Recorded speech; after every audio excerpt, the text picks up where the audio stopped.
কারীমের মধ্যে জানায় দিলেন সূরা আলে ইমরান আয়াত নং ৯৬ আল্লাহ পাক রব্বুল আলামিন বলেন ইন্না আউওয়ালা বাইতিন ওয়ুদিআ লিন-নাসি লাল্লাযী বিবাক্কাতা মুবারাকাও ওয়া হুদাল লিল আলামিন। নিশ্চয়ই মানব জাতির জন্য সর্বপ্রথম যে গড়টি প্রতিষ্ঠিত হয়, সর্বপ্রথম যে গড়টি নির্মিত হয় সেটা মক্কায়।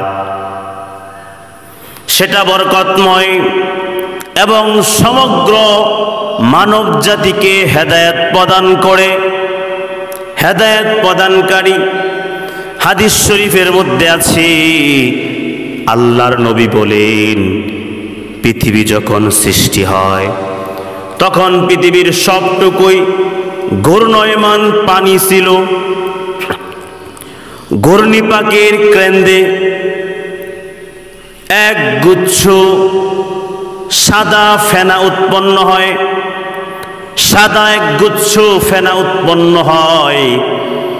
সেই ফেনা ধীরে ধীরে শক্ত হয়ে মাটিতে পরিণত হয়। সেই মাটি বিস্তৃত হয়ে পৃথিবী ৭টা মহাদেশে পরিণত হয়। পানির ঘূর্ণিপাকের সেই কেন্দ্রস্থলে ফেরেশতাগণ পানির উপরে কাবা ঘর নির্মাণ করেন। তখনও আদম আলাইহিস সালাতু ওয়াস সালামকে সৃষ্টি করা হয়নি।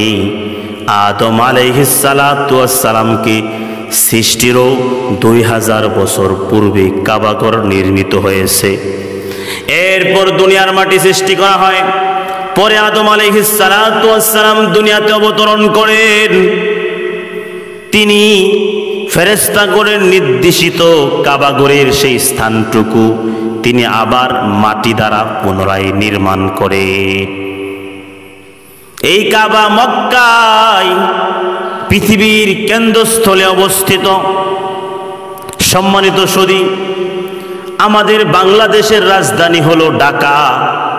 ঢাকা হলো বাংলাদেশের মধ্যে মধ্যস্থ। ঠিক তেমনি পৃথিবীর মধ্যস্থ হলো কাবা মক্কা। সেই মক্কায় কাবা ঘর নির্মিত হয়। আদম আলাইহিস সালাতু ওয়াস সালামকে সৃষ্টিরও ২০০০ বছর পূর্বে কাবা ঘর নির্মিত হয়।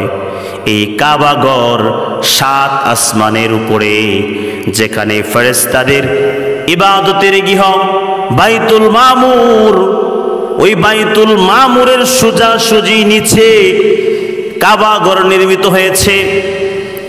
এই কাবা বরকতময় এবং বিশ্বের সকল মানুষ এর দ্বারা হেদায়েত প্রাপ্ত হয়ে থাকে। সুবহানাল্লাহ।